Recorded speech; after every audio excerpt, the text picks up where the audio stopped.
Details లోకి వస్తే దేశవ్యాప్తంగా బంద్ కు మద్దతుగా వామపక్షాలు ఆందోళనకు దిగాయి. గుంటూరు జిల్లా బస్టాండ్ వద్ద వామపక్ష నేతలు, రైతు సంఘాలు, ప్రజా సంఘాలు ధర్నా చేపట్టారు. వ్యవసాయ చట్టాల రద్దుతో పాటు విశాఖ ఉక్కు ప్రైవేటీకరణ నిర్ణయాన్ని వెనక్కి తీసుకోవాలని డిమాండ్ చేస్తున్నారు. ఆర్టీసీ బస్సులు డిపోలకే పరిమితమయ్యాయి.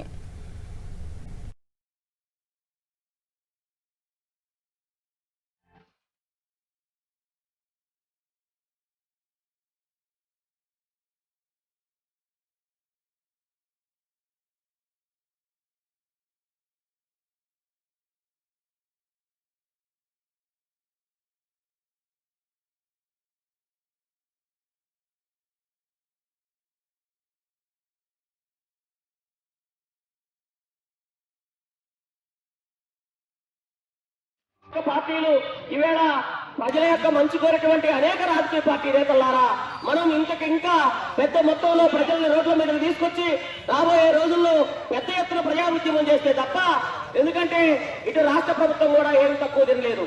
రాష్ట్ర ప్రభుత్వం చాలా జాగ్రత్తగా గమనిస్తా ఉంది.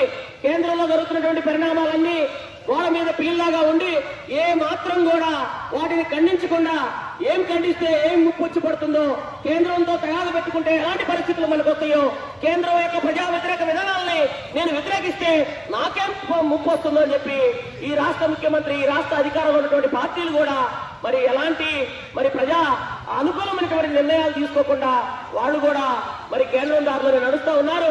ఈ కేంద్ర రాష్ట్ర ప్రభుత్వాలకు వ్యతిరేకంగా ప్రజల రోడ్ల మీదకి వచ్చి ప్రజల యొక్క ప్రజా ఉద్యమాన్ని తీసుకొస్తే తప్ప ఈ రాష్ట్ర ప్రభుత్వ విధానాలు కానీ, కేంద్ర ప్రభుత్వ విధానాలు కానీ మారవు.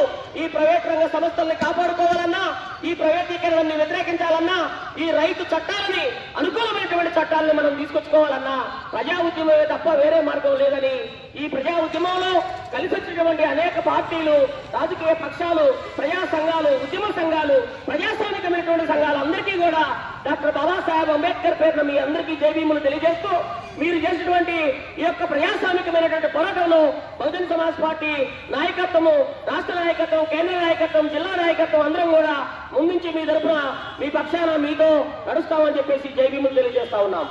సీతారామన్ గారు చెప్పినటువంటి పరిస్థితి, ఈ నేపథ్యంలో ఇంత దుర్మార్గంగా మనం పోరాడి సాధించుకున్న విశాఖ ఉక్కుని ఖచ్చితంగా నిలబెట్టుకోవాలా.